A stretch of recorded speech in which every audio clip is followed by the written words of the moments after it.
Welcome back, friends, and it's time for another Wi-Fi battle. And I have an absolutely fantastic submission here by the Hideaway's flying type gym leader, Shadow. You'll have seen him on the channel before, and he has actually had this very team featured on the flying type team building video. I will link to it and an annotation on the screen at the very end of the video. So you want to see how the team works and a bit of the decision making that goes into it, you can see it over there. But we are against an absolute powerhouse of well, technically OU legendaries, but they are absolute monsters, and we'll see how the flying team can overcome these things. So, oh, pardon me, nearly choking on my biscuit there. So, leading out with Skarmory. Skarmory obviously is going to be the tank here. It sets up hazards, it does whatever it can to try and disrupt the opponent's team. Skarmory's going to go in, it gets a T-Wave to the face because this Cresselia is kind of an anti-lead in that there isn't much a lead can do to a Cresselia. It's far too bulky. If you've never tried one out, go get your hands on a Cresselia because they are absolute monsters. This one's obviously going to start setting up cam mines, but Skarmory doesn't care because if you've watched the team building video, you will know that it has Whirlwind. Shameless plug, by the way, go watch the video, folks. And in comes Kyurem, and this thing is freaking beast as well. It has a huge amount of physical attack, and in comes the 2-turn move, but the Power Herb is obviously going to cut that down to 1 turn. It hits, but Skarmory is a fully defensive tank.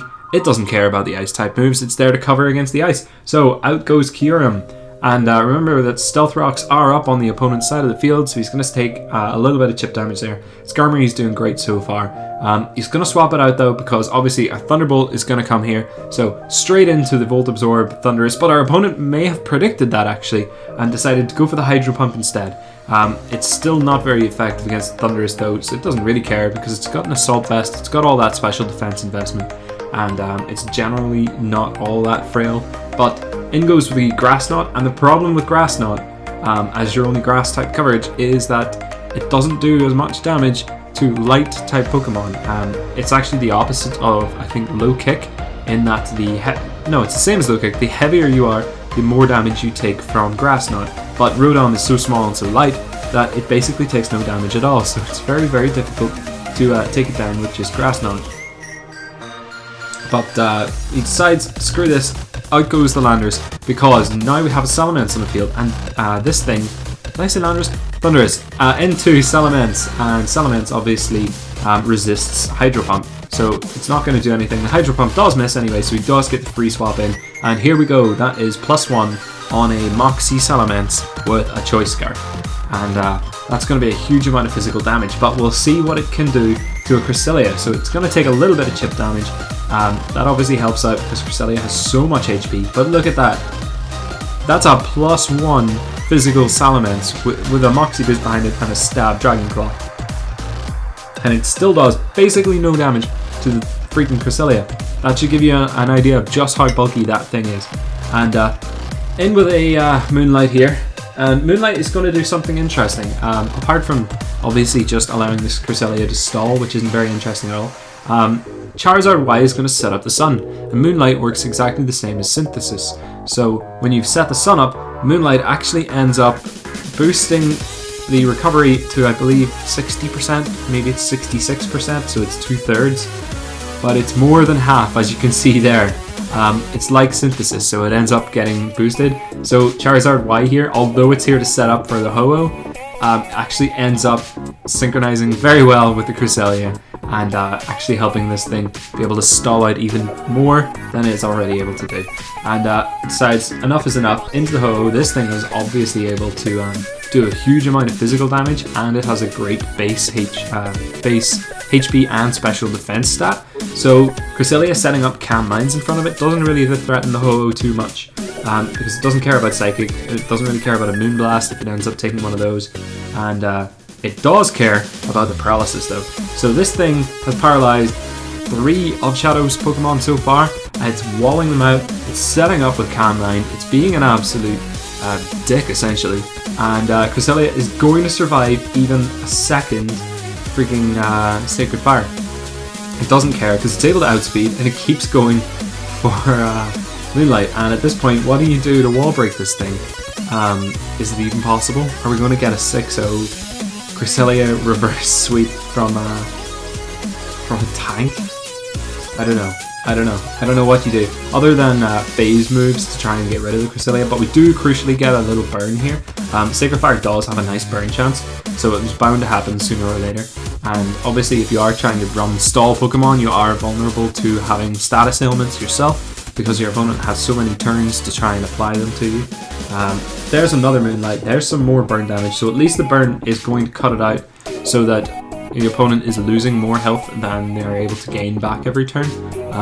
If you're hitting them and they get the burn, they'll end up taking more damage, as long as you can get a halfway decent hit on it. But I'm going to swap back out on the Skarmory. There's an awful lot of switching going on. Go into the Charizard here and set up the Sun again.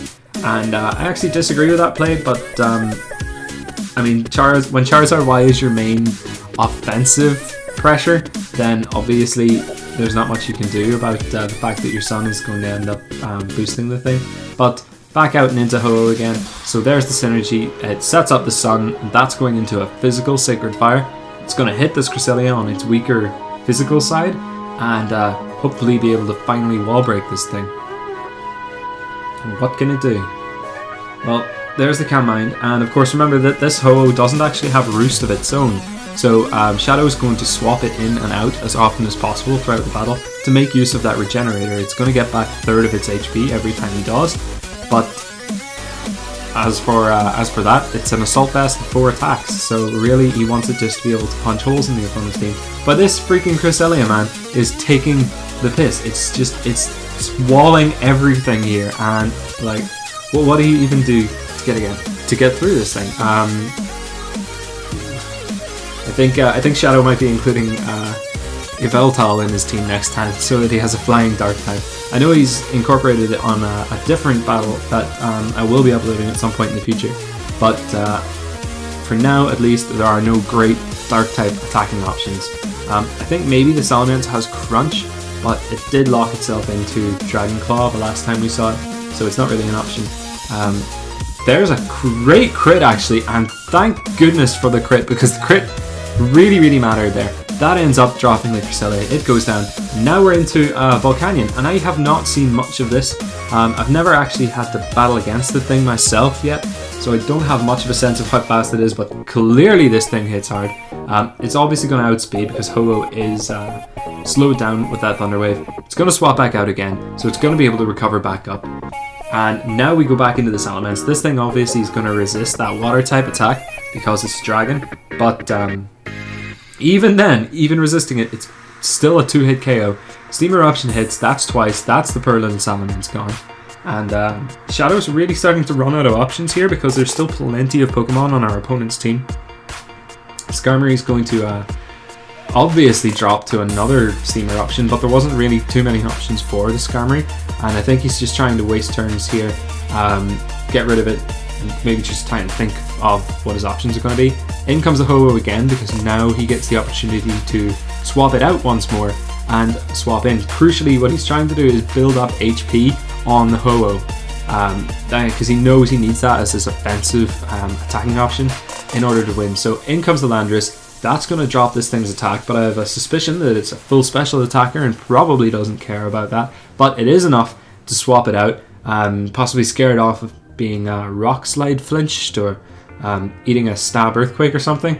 Landorus goes for the U-turn, and now that I think about it, maybe it was afraid of knockoff? Possibly. U-turn's going to go out, goes back into the Charizard. That's going to set up the Sun yet again. And quick shout out actually to everyone who took part in the Charizard giveaway. That was absolutely fantastic. I believe I gave away something like 89 shiny Charizards in the space of a day, which did get a little bit ridiculous. Anyone who didn't get one, if you did leave a comment on the video, don't worry, because I have one reserved for you. I have a few reserved sitting in the PC box, and all I'm waiting for is for people to message me with a time that's convenient for them to do trades. And back to the match though, Kyurem's going to swap out, and in comes the shiny Arceus. And if anyone knows how to correctly identify what type of shiny Arceus is, let me know, because I can never tell. The freaking thing is entirely gold for me, I don't know. And it doesn't do any real damage to this thing at all. Cosmic Power is going to start setting up, so I'm wondering, okay, you're running Narcissus and you're going to run it defensively, but Sacred Fire hits, and that's huge. That's crit, it's super effective, and that Narcissus is just gone. One shot for the Uber, just gone like that completely. But here's the Stealth Rocks hitting. So the Stealth Rocks are finally starting to pay off. We've got our Sweeper on the field, we've got the Sun up, the Stealth Rocks are there doing chip damage, which is absolutely lovely. In comes the Garchomp though, and we're swapping out the Ho-Oh. Again, we don't like this Ho-Oh on the field, not when we have a physically defensive Landorus that can swap in and drop this thing's attack with a Intimidate. There's a Stone Edge, and obviously it would be lovely if the Stone Edge misses, because then we can get a free attack in against this Garchomp. If we can get through this Garchomp, we can get through our opponent. But now it's the freaking Charizard again with paralysis on it, and that's absolutely horrible because Stone Miss does not miss. So down goes the Charizard, and now it's Ho-Oh again. That's a 4 times super effective hit that we're facing, and it does hit. So look at that, 4 times super effective, and Ho-Oh still actually is a 2-hit KO to a Stone Edge from this thing. That Landorus Intimidate is absolutely crucial at being able to stop rock types, but from 1 HP down with that critical Rocky Helmet. GG Shadow, GG to our opponent. Absolutely fantastic battle, I loved it. There's the link if you want to go see the team build in action. Thank you for watching, guys. I will see you next time.